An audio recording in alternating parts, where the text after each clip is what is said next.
Bonne année. Ces 2 mots seront les seuls mots aimables que vous entendrez. J'ai fini cette putain d'année avec l'envie de me jeter du haut de mon terrier. Mes dents ont tellement poussé que j'ai dû les découper moi-même à la disqueuse et m'envoyer des litres de verveine pour pas distribuer des coups de boule à tout va. Décembre de merde au parfum de rat crevé. Et encore, je préfère l'odeur de rat crevé à celle des fêtes avec une bande d'abrutis tout juste bons à s'accoupler pour toucher des allocs sans s'occuper de leur mioche. Ok, je vide mon baluchon car il est encore lourd. Lourd de supporter les pires bâtards que la terre ait jamais portés. Lourd de se dire que ces sangsues mériteraient les pains dans la gueule qu'ils ont pas eu. Putain, je sais pas en quelle langue je pourrais vous dire que je vous déteste, et même si je le faisais, vous ne comprendriez pas un mot. Vous êtes cons, juste cons. Des cons classiques comme il y en a des milliers, fabriqués à la chaîne, sans un sou d'esprit, biberonnés à touche pas à mon poste. Le QI moyen est en chute libre et ça ne vous dérange pas.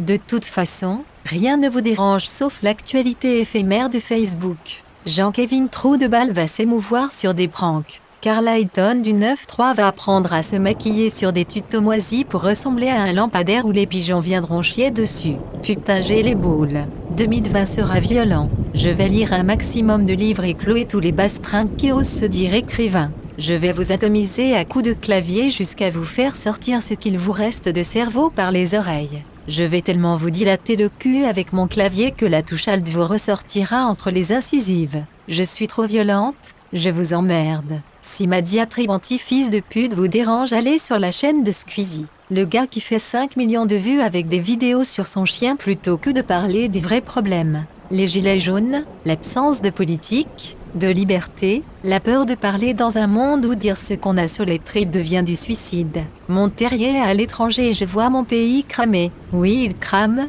pas comme l'Australie, c'est bien moins visible mais il brûle. Ses droits, sa liberté de caricaturer, son choix d'être des Français grande gueule et casse-couilles disparaît pour changer un peuple autrefois brillant en une sorte de ramassis de tapineuses sous tranquillisant. On a eu un cinéma dérangeant, un humour incisif, des auteurs couillus et aujourd'hui on a quoi? Des eunuques qui sucent sur les plateaux de télé, des films médiocres en dessous des valseuses.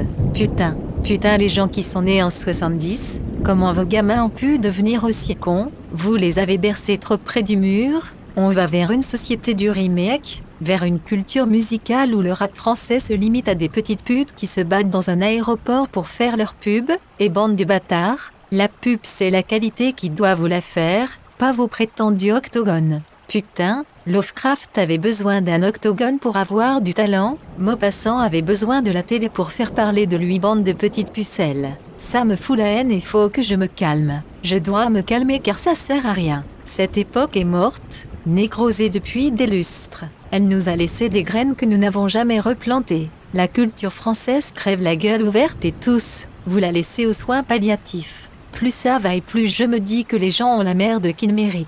Personne ne vous oblige à consommer de la merde. On ne vous force pas à acheter des bouquins écrits avec l'anus. En toute objectivité, ma chaîne ne sert à rien. Je parle pour la minorité des minorités, pour 2 pelés qui vont m'écouter sur un sujet encore plus réduit qui est la littérature érotique. Putain, j'aurais dû choisir les bouquins transgenres ou n'importe quelle autre merde dans ce genre. Mais je fais ce que je veux, j'ai encore cette chance. Alors merci à celui qui se reconnaîtra pour les œufs et merci aux autres. Faut que je m'accroche, par chance il reste la haine et l'art, et j'ai peur que ces deux-là disparaissent.